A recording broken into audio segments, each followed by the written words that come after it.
Hello students, welcome to Educate. We are going to continue with thermodynamics. So in previous lecture, we have studied work done in isothermal expansion and in adiabatic expansion. Today, we are going to see some important relation. Here, this is one very important question that you must know. So let's analyze it. Question says, show that the slope of an adiabatic curve at any point is gamma times the slope of an isothermal curve at that point. If you remember, I told you Cp upon Cv is equal to gamma, right? So here we are going to consider the equations of isothermal and adiabatic, and we will try to find out the slope. So PV equal to say K. K is constant. Now, if we differentiate it,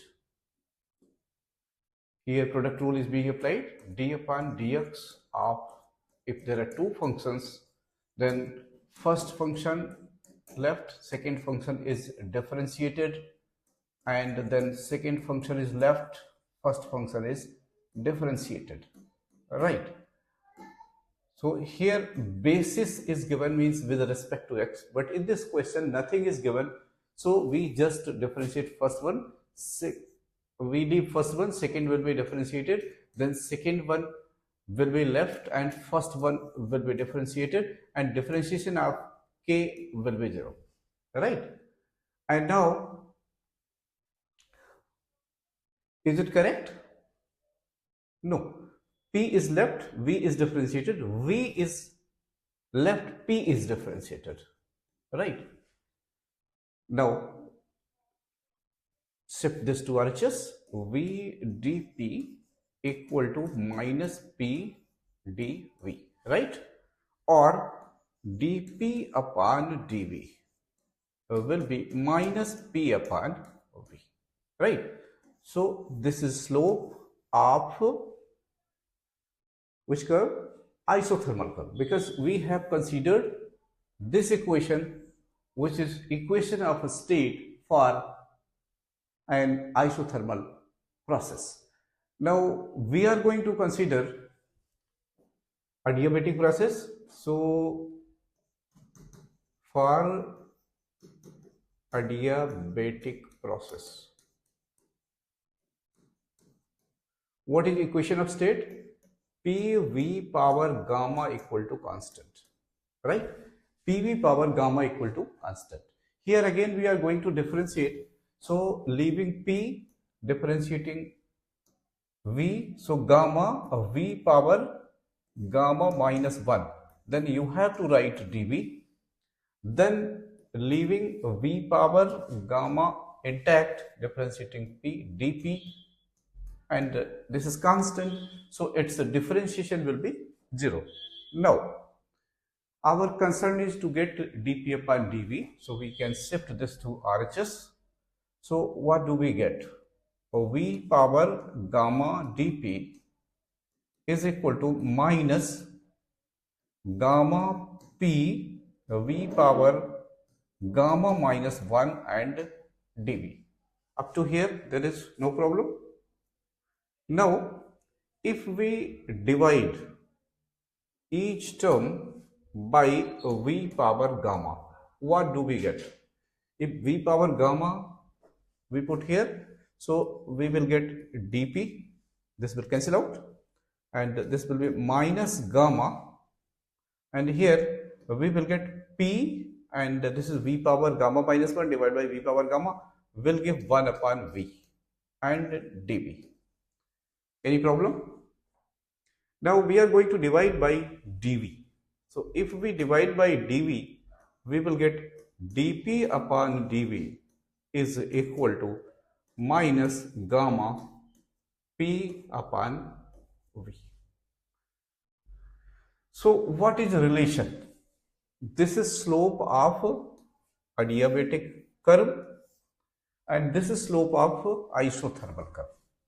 So if you observe carefully, you will find that slope of adiabatic curve is gamma times slope of isothermal.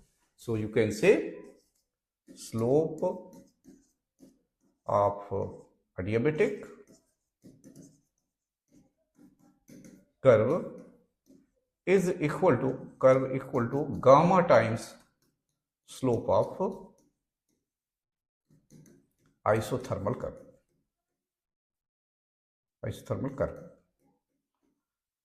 Correct? So this is one important question. Generally it is asked in exam. Now we are going to see what is second law of thermodynamics. So there are two statements of second law of thermodynamics. Number one, Kelvin-Planck statement. According to Kelvin-Planck statement, no process is possible whose sole result is the absorption of heat from a reservoir and the complete conversion of heat into work. It means 100% efficiency should be there. Heat is taken and it is completely converted into work. So that is not possible. This means that it is possible to build a perfect heat engine that converts all the heat energy it receives into useful work without any losses. Some energy must always be rejected as waste heat to a cooler reservoir. You know very well that 100% efficient engine is not possible. Now let's see another statement. This is Clausius statement. Clausius statement says no process is possible whose sole result is the transfer of heat from a colder object to a hotter object. This is also same thing. This means that heat cannot flow from a colder body to a hotter body without external work being done on the system. You know, in case of refrigerator also, heat is extracted from colder body and it is given to hotter body, right? But we use the machine, the motor, correct? So here it says that no process is possible whose sole result is the transfer of heat from a colder object to a hotter object. It is never possible unless some external agent is there to do that work, right? So here this statement prohibits the existence of a perfect refrigerator that can transfer heat from a low temperature region to a high temperature region without an external energy input. So I think thing is very clear. Now we are going to see here first same thing is explained that these two statements are equivalent. It can be mathematically and logically shown that if one of these statements is violated, then other would also be violated. If a perfect heat engine like violating Kelvin-Planck existed, it could be used to transfer heat from a cold body to hot body without work. Violating Clausius statement, of course, that is not possible. Means perfect heat engine means what? It transfers heat from colder body to hotter body and without taking help of any external agency, and this is never possible. If a perfect refrigerator violating, here the two statements are explained, if a perfect refrigerator violating Clausius existed, it could be used to create a heat engine that converts all heat into work, violating Kelvin-Planck statement. So we can say that both statements are equivalent, right? Now we are going to see another important thing, that is reversible and irreversible processes. You know what is reversible process? A reversible process is a thermodynamic process that can be reversed in such a way that both the system and its surroundings return to their original state without any net change in universe. Universe means there is no change in energy, thing remains same. These processes occur infinitely slowly and involve no energy dissipation due to the friction, turbulence or other dissipative forces. Now let's see the conditions. Condition for a reversible process. The system must be in thermal equilibrium at every stage. The process must proceed infinitely slowly to allow adjustment at each step. There should be no energy loss due to friction, turbulence or any other irreversible factors. Now let's see some examples. Isothermal expansion of an ideal gas.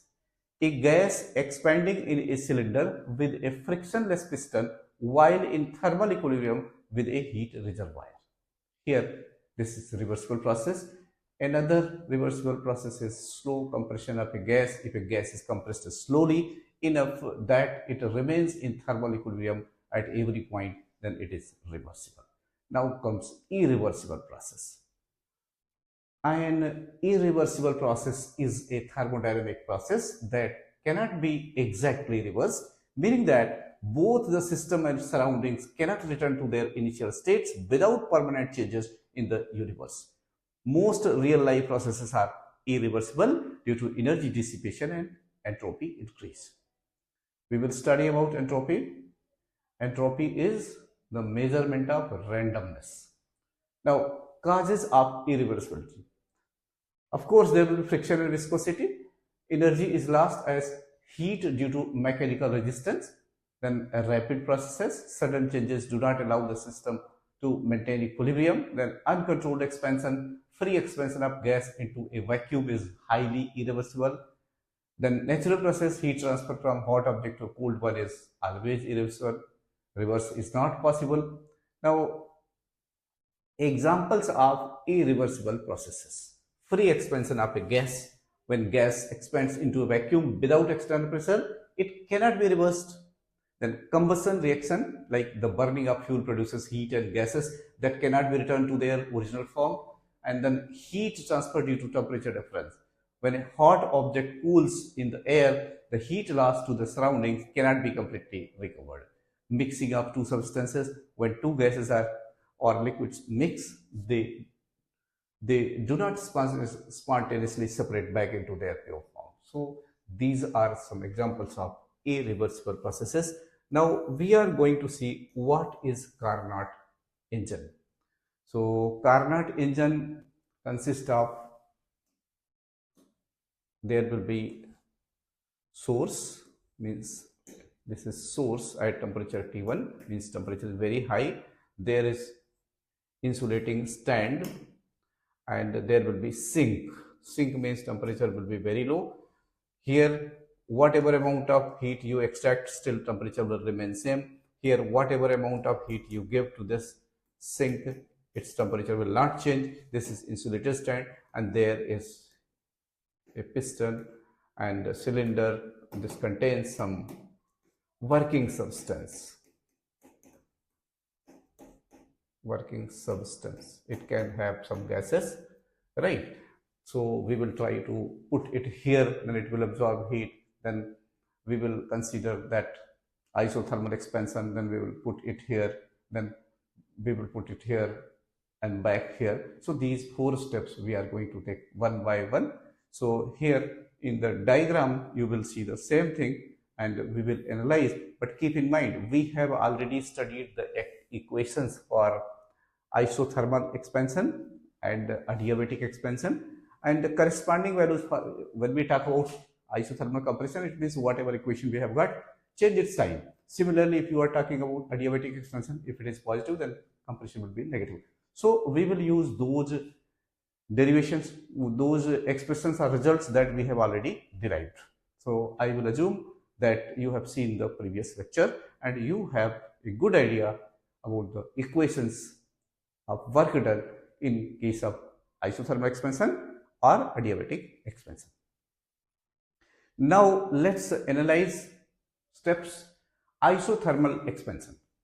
So heat Q1 is absorbed from source, as I told you that there is source, and when we put that piston etc. on it, so heat Q1 will be absorbed from it and work done will be W. So some work will be done, and we can say the state changes, like here this is initial state, then at this point pressure is P1, volume is V1, temperature is T1, and now what happens? Here pressure decreases because of expansion, volume increases and temperature remains same because heat is being absorbed. So either temperature should increase or volume should increase.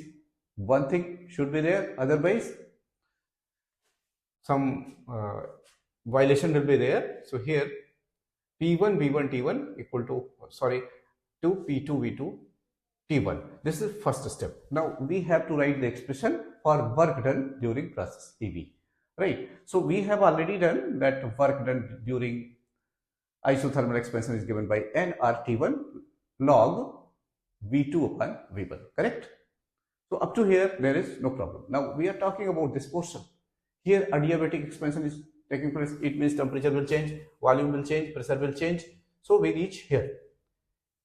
Now in this case we can write equation for work done again, and we have already studied that this is equal to nR times T1 minus T2 divided by gamma minus 1, right?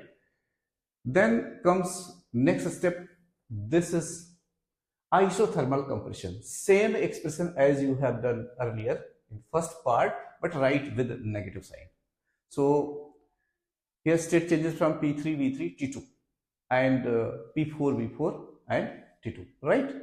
So we can write work done, and that will be equal to negative nRT2, temperature T2, and volume changes to V4, here V4 and V3, so we write V3 upon V4. Same equation.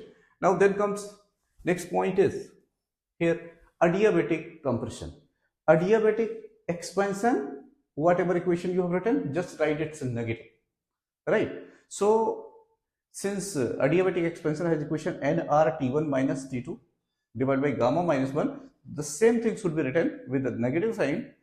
So here nRT1 minus T2 gamma minus 1. Now if we need total work done, in that case we have to add all. So as we have seen that work done in adiabatic process in the two cases, here and here, it is same, equal and opposite, and this will cancel out, and the work done during this process will be there. So we are just going to write the final relation. So it will be equal to nRT1 log V2 upon V1 minus nRT2 log V3 upon V4, because here volumes are changing. In every case volume is changed, but in case of this, what is happening? So you can observe it easily and how they got cancelled. So next point is, so we have got total work done, or you can easily observe from here work done in adiabatic, this nRT1 minus T2 gamma minus 1, and here in adiabatic compression if you see minus nRT1 minus T2. So both equations are same, that is why they got cancelled. They are written in terms of temperature, not in terms of volume, right? So total work done will be this. Now we are going to define efficiency. Efficiency is work done divided by heat absorbed. So work done is Q1 minus Q2 divided by Q1. If you divide it separately, like you have got W equal to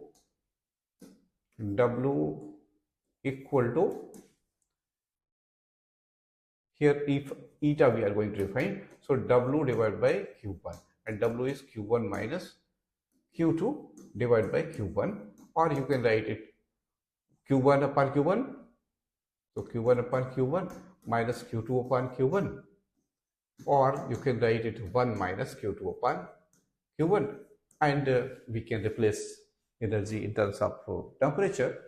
So here we can also write it as 1 minus T2 upon T. So that is our concern. I think you have understood up to here. Now we are going to see Carnot theorem and proof of it. So let's see what is Carnot theorem.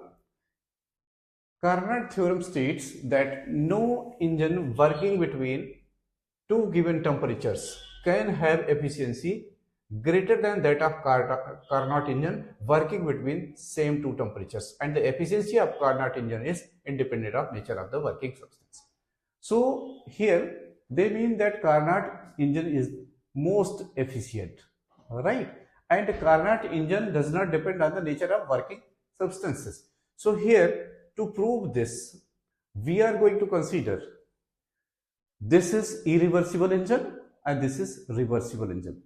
Here statement says that Carnot engine is most efficient, but here we will assume just opposite, right? That this engine, which is irreversible, is more efficient, and then we will get contradictory result. So This is how we will be able to prove the result. So consider two engines, one is irreversible, other is reversible. This is irreversible, this is reversible, this is source and this is sink. The engine I means this irreversible, absorbs heat Q1 from the source, does work W and rejects heat Q2 to sink, right? So Q2 means Q1 was the heat taken and work done is W, so difference of the two is given to sink. Now sink, from here, this will do what? Here work is done on it. This is reversible engine, it will absorb heat Q2 dash and then Q1 dash will be given back to the source, right?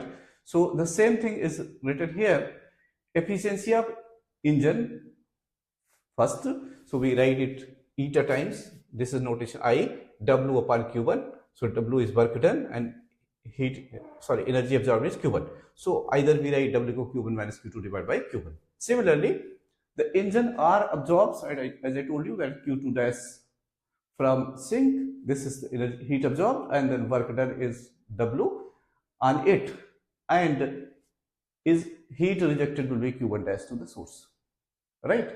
So here work done on reversible engine is W. Here work done by this. Here when heat is absorbed, then work is done, W, right? So let's write the efficiency of second one. So it will be eta R equal to W upon Q1 dash, right? So here what is Q1 dash? So here W equal to Q1 dash minus Q2 dash, Q1 dash minus Q2 dash, and then work divided by Q1 dash, right?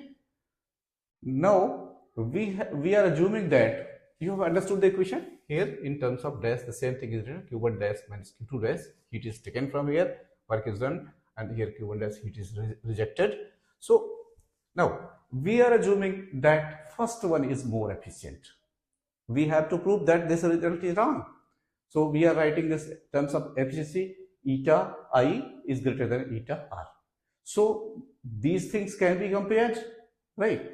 So we can write W upon Q1 from first is greater than W upon Q1 dash, which means W is same, work done is same, so that term can cancel out, and 1 upon Q1 is greater than 1 upon Q1 dash. It means Q1 dash will be greater than Q1, which means Q1 dash minus Q1 is positive. Q1 dash minus Q1 is positive. What does this mean? Here Q1 dash, heat given back to the source, and this is heat absorbed. Difference is positive, means whatever heat was extracted from source, now source is getting more heat, right? And there is no any external agency. So this is not possible, of course, but let's see it further. Thus net heat gained by source per cycle is Q1 dash minus Q1, of course. Difference of the two, source is getting, which is positive. Thus net heat gained by source per cycle is this one, and net heat lost by sink is Q1 dash minus Q1, right? So now, so what is happening overall? If we consider the compound action of the two, so we can say that the compound engine IR is a self-acting machine. Here there is no external agency which transfers heat Q1 dash minus Q1 from the sink at a lower temperature. Here you have seen that sink is at lower temperature, and what is happening here, source is getting more heat, means whatever heat was extracted from it, and now it is getting back more than that. So from the sink at lower temperature T2 to the source at higher temperature T1 without any work being done by any external agency. This is against the second law of thermodynamics. So our assumption, we have assumed that I is more efficient than R, is wrong. Hence, no engine can have efficiency greater than that of Carnot engine. Similarly, we can prove that a reversible engine with one working substance cannot be more efficient than the one using another working substance. Alright. So this is all about Carnot theorem. Now we are going to see working of a refrigerator. So here what happens? If you observe, this is pump or machine, external agency, work is done. heat is extracted from cold reservoir or sink at temperature T2, and this is hot reservoir or source at T1 where heat is given. So you can say the sum of these two, W and Q2, must be equal to Q1, right? So we are going to see in refrigerator, working substance absorbs heat Q2 from sink at temperature T2, lower temperature, and amount of work is done on it by some external energy like compressor pump driven by an electric motor, and heat Q1 is rejected to source at temperature T1, high temperature. Work is done by electric motor and working substance is used as CCl2F2, that is called freon gas. Now we are going to see coefficient of performance. Coefficient of performance is written as beta. So we have to define beta. Beta means heat absorbed divided by work done. So heat absorbed is Q2, work done is W. So we can write it further. In our equation, we have seen that Q2 plus W equal to Q1. So we can write beta equal to, what change we are putting here? In place of W, here we are going to write Q1 minus Q2. So we will get beta equal to Q1 minus Q2 in denominator, and in numerator it is Q2, right? So if we divide each term by Q2, what do we get? So in that case, we will get beta equal to 1 divided by this Q1 upon Q2 minus 1, or we can replace Q by T.